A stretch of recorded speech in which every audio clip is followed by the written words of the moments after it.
So back up, Jason. Tell us a little bit about, I don't want to say your life story, but catch us up to sort of how you got here. I know you said you were a financial planner, and then COVID happened, but fill in the gaps. Who are you as a person? And, so second generation, born and raised here in Tucson, Arizona. Growing up, my childhood was Lute Olson and U of A basketball.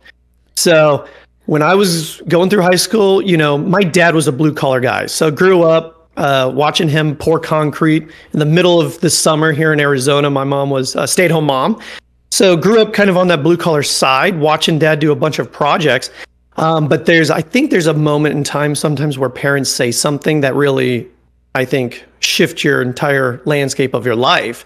And my dad comes home one afternoon, middle of the summer, and he says, "Son, go get yourself educated. You don't want to do what I do all the time." So I appreciate, his skills, and he taught me, hard work ethic, and I appreciate the skilled laborer.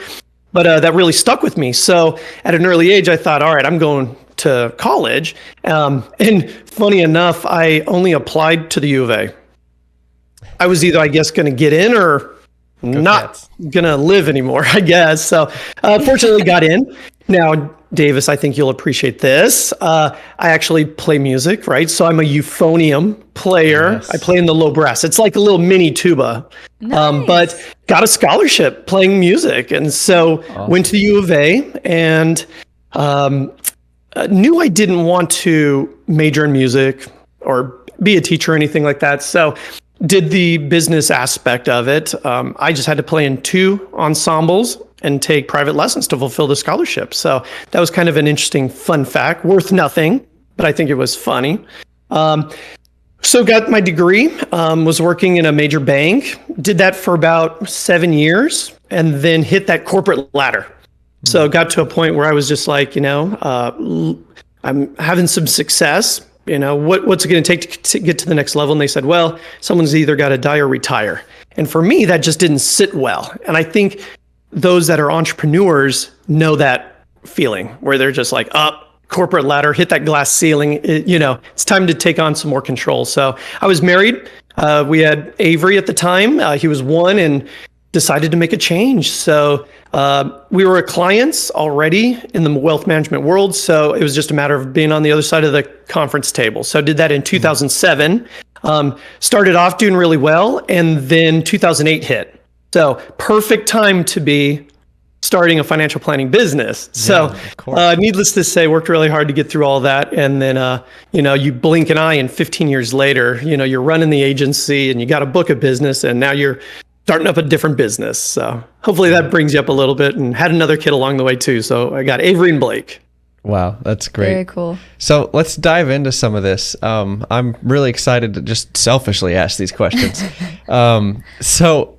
And I know that everybody watching can glean some stuff from it too, but when you decided that you needed to change, your back's up against the wall, you knew that the corporate ladder, you were near the top, or, it just didn't sit right with you on what you had to do to get ahead.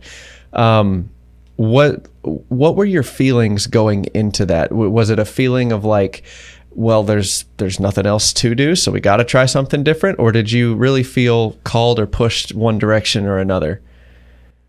Yeah, it was almost like I was sort of mad, that I had no control. I think when it came to finances, and how much you were paid, I didn't like the idea that someone's subjective view of either my performance or how well I did determined my raise. And so I didn't like that idea. The bank really runs your schedule.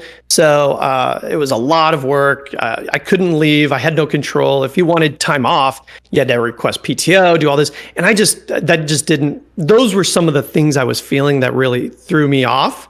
That I was just like, I want to have more control. I want to be able to work when I want to, be home with the family if I want to. And, if I was mad about how much money I made, the only person to complain to was, in my situation, the guy in the mirror. So just go out and do some other stuff, marketing, selling, building the business, whatever it took. So those were really my feelings. And I got to tell you, most entrepreneurs I talk to, they have that same moment in time, that's like that burning desire to just that they need more control. Yeah. Yeah. Absolutely. What is it? What's the statistic? I don't even remember where I got this from. Google it if you really want to know the source, but it's something like 87% of like ultra wealthy people were chasing freedom. They were not chasing money. They were not chasing building a business. They were just trying to get freedom from whatever trap they were in before, whether that was poverty, whether that was their family life, whether that was just they were suffocated by the corporate structure. So I think that's a good lesson. So you said that you started the financial planning company and then all of a sudden the 2008 crash hit. Talk a little bit about just the truth, because I already know you know this, but like the truth that there is no good time to start a business. Yes. Even when it looks good, you can get hit in the mouth with something you weren't even thinking about. So can you talk a little bit more to how to manage that fear and that doubt, even when things aren't looking so hot? Yeah. So I think you nailed it. I don't know if there's ever a right time to start a business. So I think what you do as an entrepreneur, whether it's a side hustle or if it's your main gig, I think you just go in there and control what you can. We are huge proponents on what we call activity. So when you're running your own business, you can't really control if someone's going to say yes or no. You really can't control putting in business or, closing a deal. What you can control is how many people you are either fighting to see or you are seeing.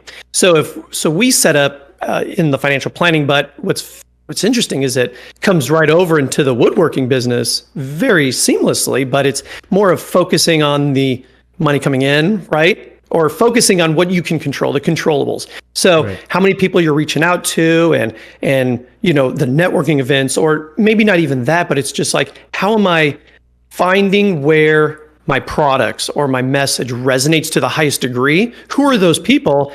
And if I don't know them, who do I know who do know them? So this is kind of where my mindset goes. And if you do that, truth be told, if you're in a recession or in a bull market or whatever, those truths are going to push an entrepreneur to the next level. Nice. Yeah, I like that.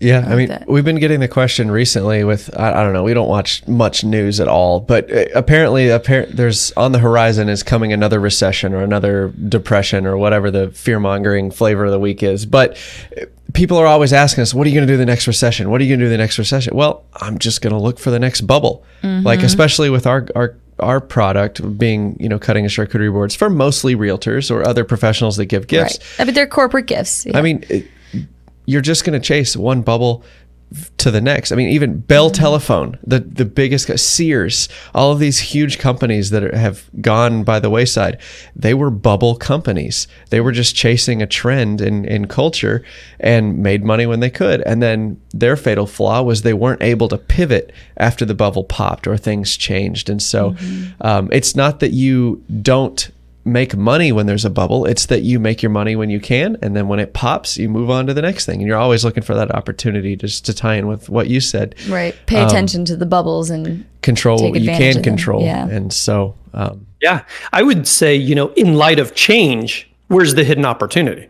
Because, the one thing I've tried to learn is the only thing constant in life is change. So it's like, it may be, on teetering on a recession right now. It could be change in tax law. It could be change in corporate gifting for, the woodworking side. If we do a lot of corporate gifting, what happens if they set a regulation that said you're no longer allowed to do that? Hey, we can't control that stuff, but what we can control is where's the hidden opportunity, or what do we do about this change? But if you always think that way and think, that's how you're going to be able to survive, and just continue to thrive, truth be told. Yeah. Right. That's awesome.